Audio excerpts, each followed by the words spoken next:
surveillance and stuff, and housing for officers on Summer Island. We have also discussed and established a dog detection facility with help from our IPP. Sorry, our IPP colleagues are actually from Australian Border Force, and we thank them for their support to Customs.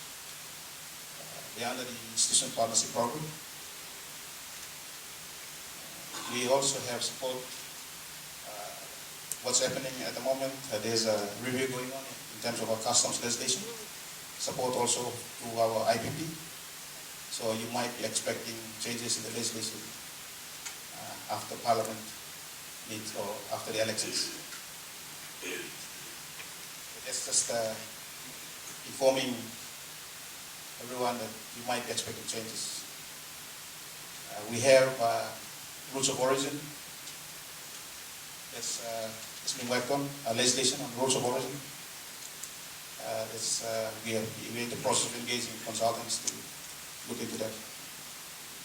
Classified program, I think there are several awareness carried out in the past. We are planning to trial it out next month. It's a compliance program. If you're compliant, you get on the program, your cow gets expedited quickly from the wharf to your business location. And we have also special economic zone. I think our TV people, our policy people are looking at. Something that's government as a policy-driven thing, and as an organization in terms of implementing agency. I guess we need to be prepared for the changes that are coming. Whether it be restructuring our organization, having enough manpower, specialized people to work in those areas. So that's something that I think management is looking at. So far, we have almost 22 provinces declared for special economic zone activities. Most people think that when we have special economic zone, there's free movement of cargo without customs intervention. But there will be customs control. Exception to duty.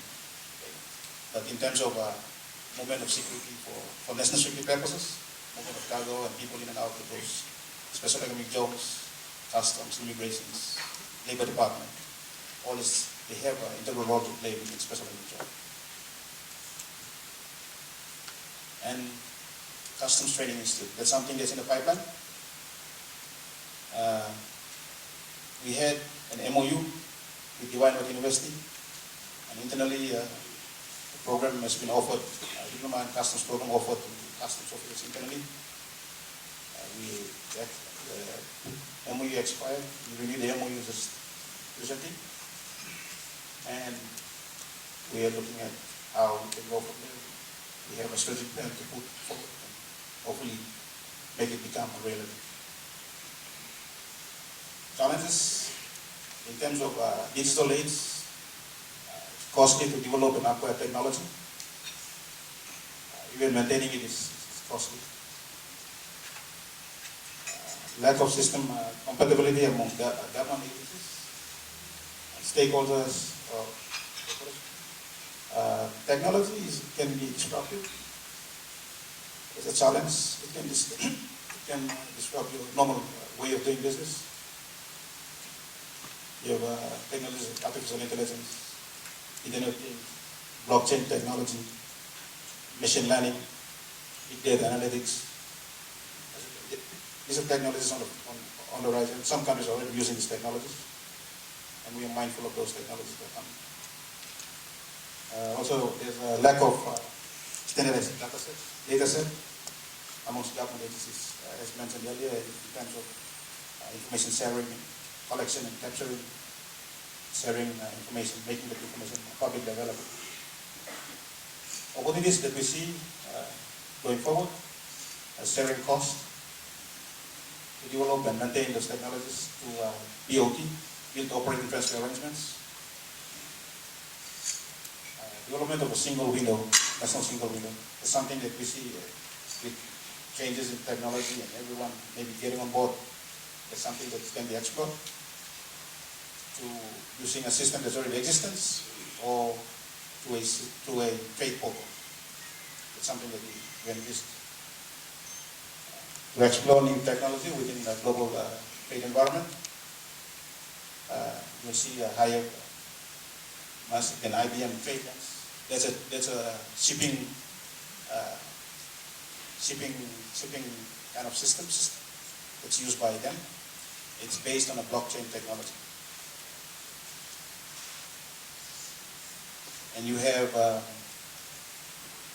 the World Trade Platform that's by Alibaba.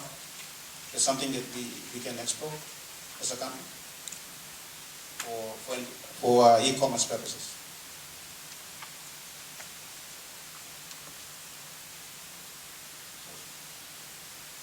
So as my Assistant Commissioner has mentioned, Mr. Sapak posed a challenge in his earlier remarks to our Chief Commissioner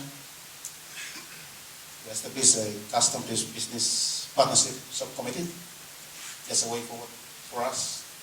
That's how we see it. Support the need for private sector to push government to develop and deploy the national single window.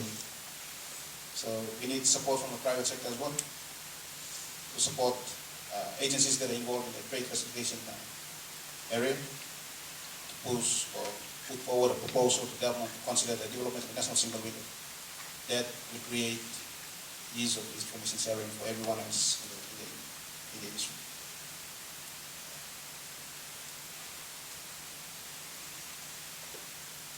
A proposal to review all the arguments that we have, maybe that is beneficial to